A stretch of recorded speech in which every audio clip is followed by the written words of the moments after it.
Welcome back to Bible Alive. I'm Dwight Hall with my co-host, Pastor Mark Howard. Good to have you here, Pastor Mark. It's great to be here, Dwight, as always, and what a great message by Danny Shelton.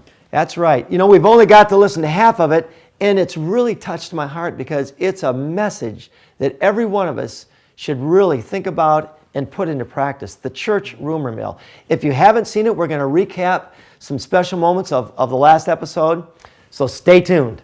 I can do nothing without Christ, but number two is I can accomplish all things through Christ. How do I know that? The Bible tells me so, right? And when they stopped him, he said, "You can't do this, you don't understand." They said, "What?"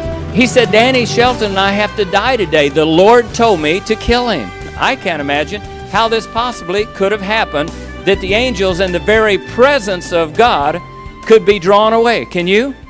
Now, if the angels in the very presence of God can be drawn away from him, what about you and me today?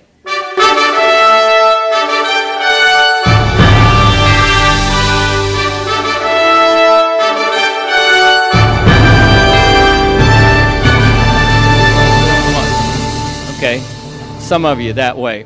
All right, my parents loved the Lord, no doubt about it, but they tried to, without doing it on purpose or maybe even realizing it. As I look back now, our family mostly was getting to heaven by our works because we were different than our neighbors. We didn't do the things that the neighbors did. The kids, my four brothers and all of us five in my family, the kids, we didn't do the things that the other kids did. So therefore, without really saying it, you kind of feel like you're okay because you're not doing. My brother and I played fast pitch softball for years, and we'd play 100 games in the summer. And we didn't, after the games, we didn't go to the bars and drink and do all these things, so we thought we were okay. Because, hey, we're Christians. We're not like those other guys. But what we would do, Sabbath, let's say it was a Sabbath evening, sundown was 8:12 Friday night. We would play till 8:11, my brother and I, right? Now, we're not legalists. I mean, we're Christians. We're Seventh-day Adventists. We'd play till 8:11, then we would put in 2 subs and we'd go home and our team would finish the game. Then the next evening, Saturday night, we would go to the ball game, go out to the ballpark, dress about 2 hours early. We would park way away about an hour when our team started playing because it wouldn't be quite sundown so everybody wouldn't see us, and we'd watch what happens, and at 8:13, we'd call timeout and put ourselves back in the game. Now, I'm serious. We did that. And we thought we were okay. Well, we'd gone to church that Sabbath. We kept the Sabbath. Well, I mean, we didn't guard the edge real closely, but we kept the Sabbath. We're not going out drinking or running around on our wives after the ball game. We're Christians. You see, later, even when I was married, that there were times I would rather have been somewhere else than in church. I'm the only one that feels that way, I know, right? I would rather have been, yet I love the Lord. I didn't do all the things that people were doing around me. I tried to do my best for the Lord, but I would have rather been an occasion somewhere else than I would have been in a church on Sabbath. But I went because I wanted to be saved.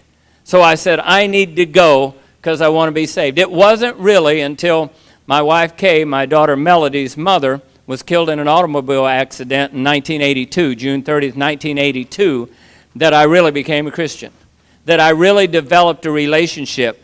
You see, a lot of people say, I ask them now, are you a Christian? Well, of course I'm a Christian. I was raised an Adventist. I say, yeah, I know, but are you a Christian? You know, oh, I'm very religious. I say, yeah, and so what? Sorry, I'm sometimes direct. So what?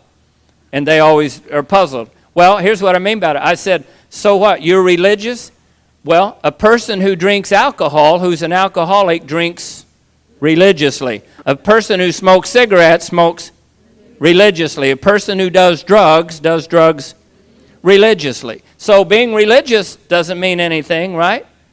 It's a relationship, folks. What we need to develop is a relationship with the Lord Jesus Christ. When I saw my daughter Melody, who had been thrown through the windshield, in the accident with her mother, had a broken arm, cuts, bruises all over her body. That night, I literally laid awake with her all night and tried to encourage her that the thief cometh not but for to steal, kill, and to destroy. John 10:10. I was putting out word that I knew, but I hadn't really lived it in my own life because I didn't want her to be mad at God. I read 1 Peter 5:7, casting all your cares on him, for he careth for you. The 23rd Psalms, the Lord is my shepherd, I shall not want. I began to, all night long, so towards morning, she was running a temperature, her arm was swelling. I said, honey, she's 11 years old, we got to get somebody to sing for your mama's funeral. Who could we get? She said, Daddy, based on what we talked about all night, I want to sing. And she said, Mom would want me to sing, and Jesus would want me to sing. I want to tell you something, folks, that changed my life. I said, Lord, I want the kind of relationship that my 11-year-old daughter has. I don't have that because right now I don't feel like singing for her funeral. I don't feel like anything right now good. This is a terrible thing that we've been robbed of. And so my daughter Melody showed me what the difference between religion and relationship. My religion said, I'm not singing. I don't feel like it. This is too bad. The relationship that she had been experiencing. That's why Jesus said, you must be born again, right? Like a young child.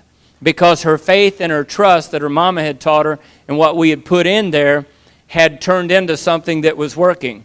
So she was able to that morning go early and we at the funeral, and she was able to sing 2 songs. If Heaven Never Was Promised to Me, and then I Want to Be Remembered as the Girl Who Sing Her Songs for Jesus Christ, a song that this Evie used to sing years ago. And that changed my life. From that point on, then she and I got in ministry, and it's when I began traveling to all these different television stations singing. I would say, Lord, where are Seventh-day Adventists in the media? You know, as the old saying goes, the farther we go, the behinder we get.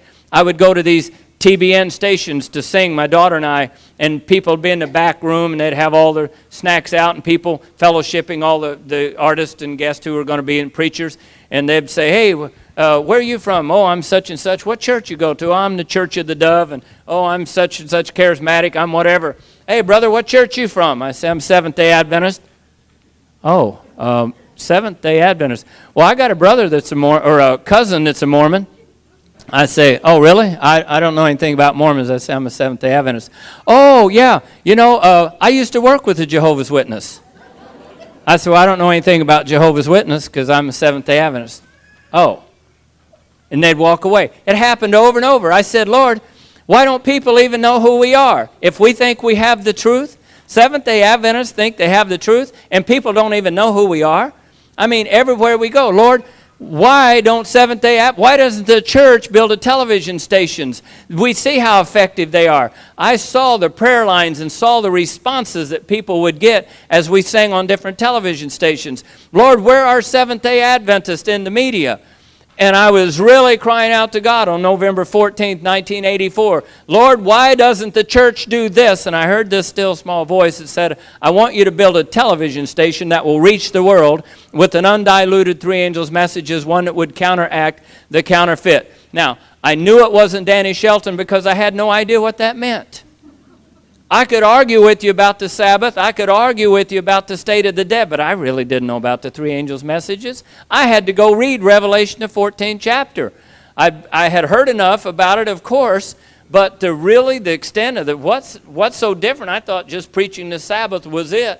And I want you to build a television station that will reach the world. I'd never heard about diluted or undiluted. Undiluted 3 angels' messages, one that would counteract the counterfeit. And I didn't know what that meant. And so as I began to travel, the Lord showed me, and I began to say, okay, we want this television station, the Seventh-day Adventist television station, and I'd go to churches and I'd say, you know, that Jim and Tammy Baker and TBN and all these people, they're the counterfeits out there. They're not really doing, and the Lord really took me to task over that. He really dealt with me one night. I tried to go to sleep, did go to sleep, and I had this dream. And I dreamed I was